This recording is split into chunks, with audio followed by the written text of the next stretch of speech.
Hello, so I've been doing my lashes now for like a year and a half and I've experienced a lot of fallout. So I am here to share some tips and tricks on how to minimize the amount of fallout you are getting, as well as showing you how I remove my clusters with minimal damage as much as possible. So let's get started. First things first, gotta get the hair out of the way.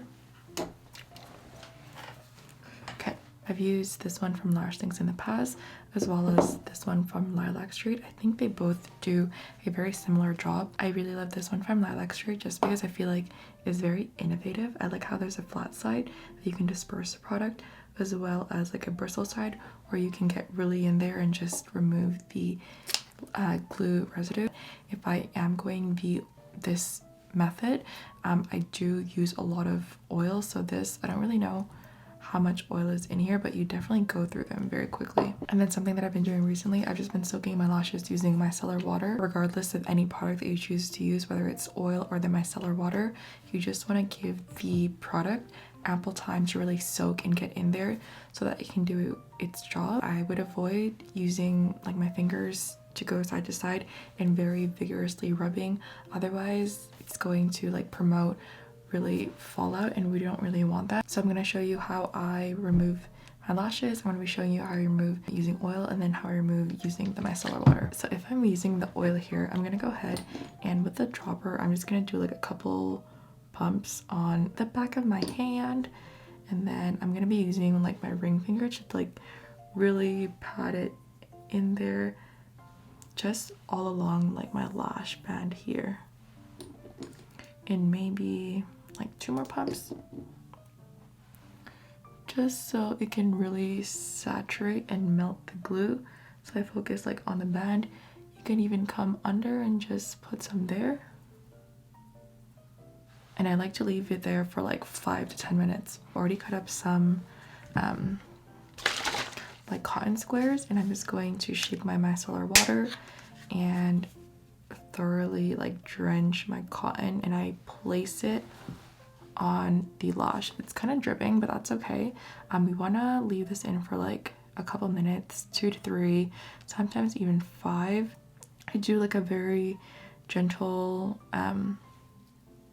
swiping down motion like that, and I'm not like trying to force anything. I'm just trying to see if there's any that can come off.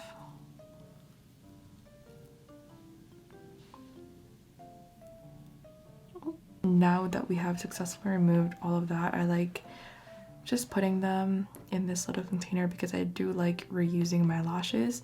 I do that similar swiping down motion, again avoiding side to side, just because I feel like that causes a lot of unnecessary friction. And then as you can see, there's a lot of glue and residue that is on there.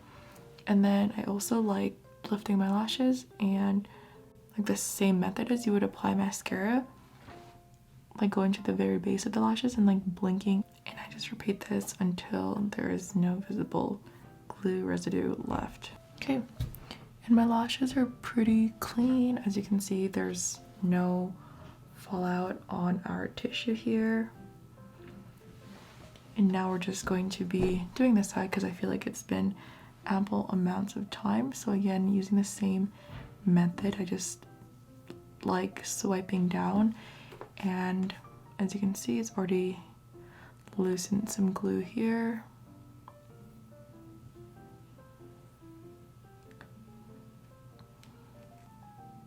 Oh, those two were a little bit hard to come off, but after some patience, they finally did. I'm gonna go ahead and grab some more oil here and swiping that on my lashes. And again, I'm just going to swipe down, and I like to get in there and get to the root and just shimmy my finger all the way up.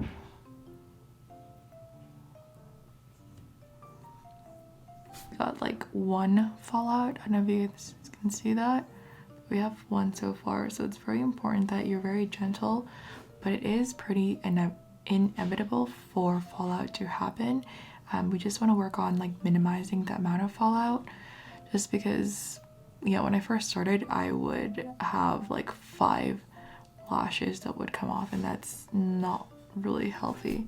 So that's pretty much done there, and I'm just gonna take a cotton pad and just swipe all the residue. Very yummy. I mean, our lashes are pretty much clean here. And then if I see there's any like residual like glue clumps, I will go in with the micellar water with just like a little cotton round, and I will just like swipe my lashes like that. But I think today we are fairly good since I didn't use too much glue. So now that we have those babies off, I would just like to give some more tips on how to maintain healthy lashes. So number one being what we covered earlier, which was to let the product soak in into your natural lashes and really give it some time so that it can remove those adhesive. And then number two is avoiding any unnecessary friction. So again, that like side to side motion, we don't really need that. Instead, we just want to do like gentle swiping down motions so that we don't, you know, risk increasing our chances of having more fallout. And then I would also advise you to use the glue very sparingly. You want to use just enough, just because I feel like if you apply too much, it really weighs down your lashes,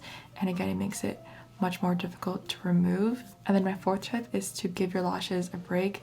Your lashes need a breather too, so it's very important that you take either 2 days or maybe a week off from wearing DIY lash clusters. Depending on the thickness of your lash clusters, it's not really healthy to have, you know, excessive weight on your eyelashes for long periods of time. On the days that you are choosing to decide, you know, to take a break, you can wear mascara, you can wear eyeliner, or you can rock the natural look. There's nothing wrong with that. And then my final tip is to apply lash serums. It's going to promote the strength required to keep up with the removal process, application process, so on and so forth. So I would advise you to play around with different lash serums. I'm using this one from The Ordinary, and I find it to be really gentle. I also really love the applicator of this. It's very nice and stiff, so it's very easy to get in there in your lash line. This formula also dries down really well, so I don't find it like pooling or affecting the adhesion of my lash clusters. Usually I wait a day before my lashes are applied and the glue has, you know, fully dried to actually use this.